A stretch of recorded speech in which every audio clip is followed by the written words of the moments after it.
Oi, Elô, muito bom dia, Alex falando aqui. Bom, vamos aqui um pouquinho mais para o aspecto de bolsa, né, que todo mundo te conhece em relação a isso, né, os seus cases que você acompanha de perto. Uma das grandes provocações que eu tenho recebido nos últimos dias em relação a essa, como você explicou muito bem os motivos, né, porque a bolsa subiu, muito ligado, enfim, a juros, empresas alavancadas, etc. Mas uma das teses que até eu mesmo esperava um viés um pouco mais positivo, com o papel que não andou, foi a Ambipar, né? Acho que você foi muito também questionado nos últimos dias sobre isso, Elô. A Elô caiu aqui, depois a gente volta com a Elô, o Felipe, mas eu queria também depois trazer essa pergunta para ela, mas vamos lá.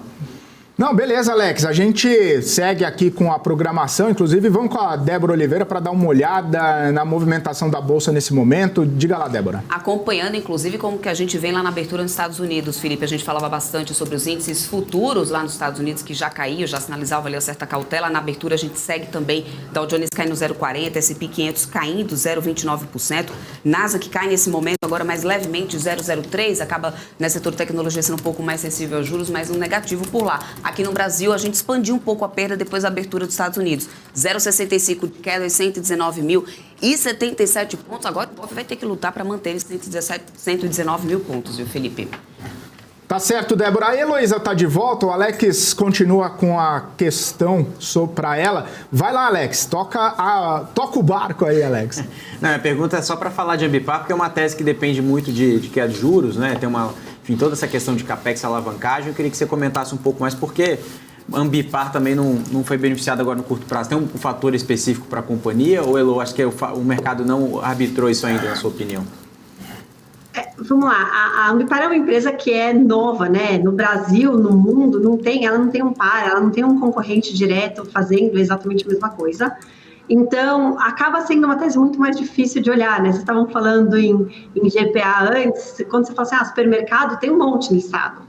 E Ambipar não. Então, isso tem atrapalhado bastante a empresa. A gente acha que o RI ali falhou um pouco na comunicação, eles estão tentando reverter isso.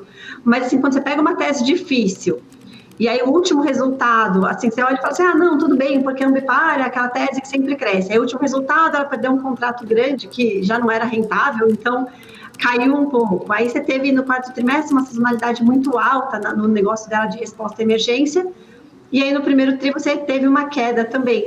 Então, aí o mercado olhou e falou, isso aí vai ser ruim. Você tem uma discussão também de que quando ela começou a tomar dívida lá atrás, ela tomou algumas dívidas que forçam ela a ter um covenant mais baixo, então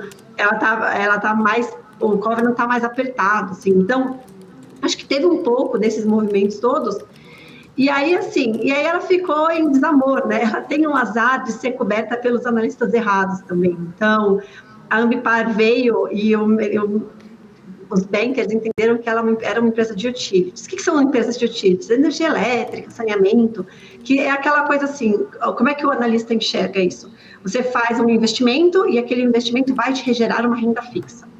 Então, esse analista, o papel dele é isso, entender qual que é essa renda fixa, a taxa de retorno, o que faz a taxa de retorno ser um pouquinho melhor que a outra. Então, é um outro estilo de investimento, assim, muito mais parecido com renda fixa.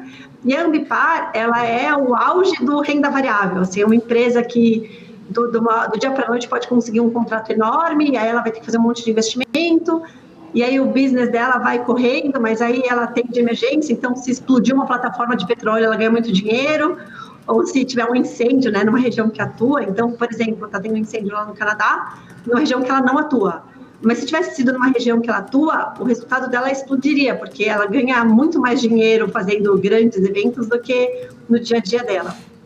Então, acaba sendo uma empresa bem confusa, num setor diferente de olhar e com bastante alavancagem, assim, e até assim, e aí, né? Então, vai ficar para trás, para sempre, assim.